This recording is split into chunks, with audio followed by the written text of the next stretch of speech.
Salut! Encore moi. Aujourd'hui, j'aimerais vous parler de romans historiques. Moi, quand j'étais au secondaire, je lisais beaucoup de romans historiques parce qu'en fait, l'histoire, c'était ma matière préférée. Puis, en lisant des romans historiques, j'avais l'impression non seulement d'en apprendre sur une période historique, mais à travers une bonne histoire. Donc, je vais vous en proposer 3 aujourd'hui. Première suggestion, Le rêve de Sam de Florence Cadier. Dans Le rêve de Sam, on est aux États-Unis pendant les années 50-60, donc dans les années de la ségrégation. Pour ceux qui ne savent pas c'est quoi la ségrégation, en fait, c'est de séparer les personnes selon leur race avec la loi. Donc, aux États-Unis, pendant ces années-là, les Noirs et les Blancs n'avaient pas le droit d'aller dans les mêmes écoles, n'avaient pas le droit de se marier. Au restaurant, il y avait des sections différentes. Dans l'autobus, il y avait des sections différentes. Donc, on est en plein dans ces années-là là-dedans. Sam, les parents de Sam, en fait, quand il est très jeune, ils se font assassiner par une association raciste.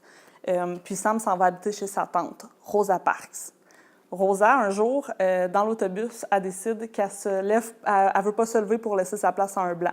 Donc, malgré que, bon, tout le monde lui demande de se lever, puis même qu'ils font venir la police, Rosa, elle tient son bout, puis elle se lève pas pour donner sa place à un blanc.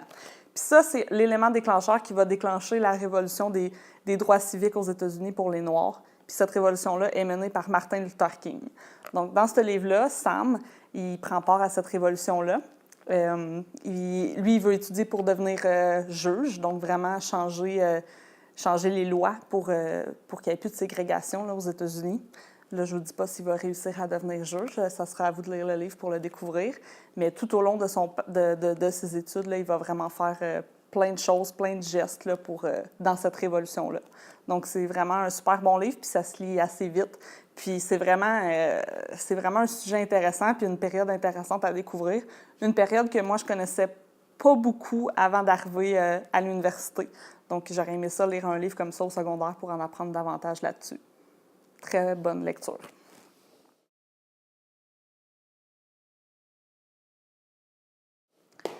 Deuxième suggestion, Max de Sarah Cohen Scalie. Là, on est dans une autre période, on est pendant la Seconde Guerre mondiale. Moi, j'en connais quand même beaucoup sur la Deuxième Guerre mondiale. C'est un sujet que j'ai étudié beaucoup à travers des lectures ou à travers des reportages ou même mes études. Là. Mais ça parle d'un sujet que je ne connaissais pas beaucoup, c'est le programme Lebensborn.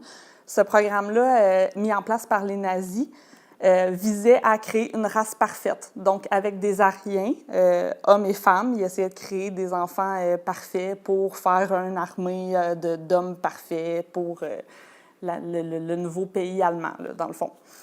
Puis, Max, c'est le premier enfant qui est né de ce programme-là.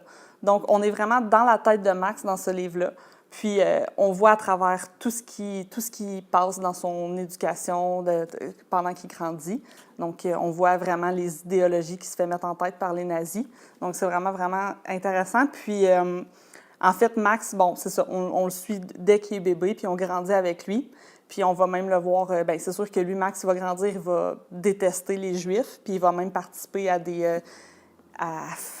des opérations pour essayer d'exterminer les Juifs. Là. Donc, c'est assez dur à lire. Là. Tu sais, j'en parle légèrement, mais c'est assez difficile à lire. Pour lecteurs avertis, ça aussi.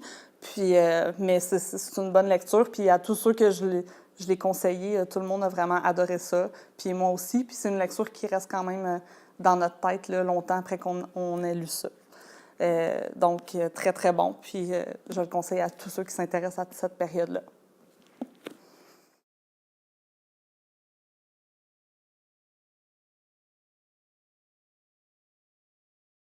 Et finalement, troisième suggestion de lecture, Celle qui venait des plaines de Charlotte Bousquet.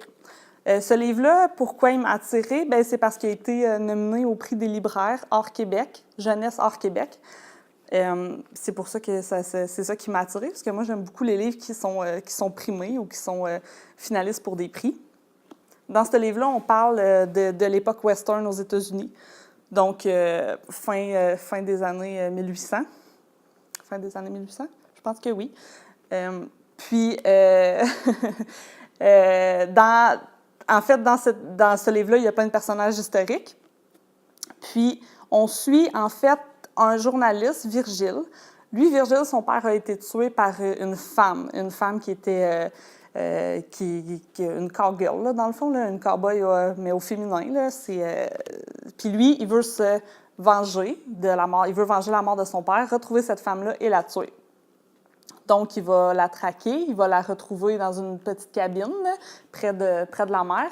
Mais elle est rendue assez vieille, puis quand il la retrouve, il est un peu... on dirait qu'il y a comme une hésitation, il veut pas la tuer tout de suite, donc il décide d'écouter son histoire. Puis là, c'est là qu'on change de narrateur, puis Winona Winter, c'est comme ça qu'elle s'appelle, va raconter son histoire. Puis là, on saute dans l'époque, elle, c'est une Amérindienne, donc on va vraiment voir son enfance dans les pensionnats, parce qu'à cette époque-là, les Amérindiens allaient dans les pensionnats, c'est comme ça aussi au Canada. Puis toute son éducation. Les pensionnats visaient à assimiler les Amérindiens à tout prix. Donc, c'était vraiment pas une enfance facile dans ces milieux-là. Une fois qu'elle a réussi à s'enfuir du pensionnat, bien là, elle va vraiment devenir une femme redoutable là, qui va essayer de se venger pour tout le mal qui lui est arrivé. Donc, on voit comment on en est venu à tuer le père de Virgile. Et je vous dis pas le reste. Là, c'est vraiment une période intéressante parce qu'il y a plein de choses dans ce livre-là. Vraiment, il y a l'époque des cowboys, l'époque western, mais il y a aussi, c'est ça, les Amérindiens, puis leur vie difficile dans ces années-là. Donc, super bon aussi. Plus pour lecteur avancé, parce que vu que ça change de voix souvent, il faut quand même être concentré pour le lire, mais ça en vaut vraiment la peine. Ça aussi, je le conseille. Merci. Puis encore une fois, s'il y a une période historique qui vous intéresse ou pour n'importe quelle autre suggestion de lecture, vous pouvez venir nous voir, puis ça me fait plaisir de vous aider.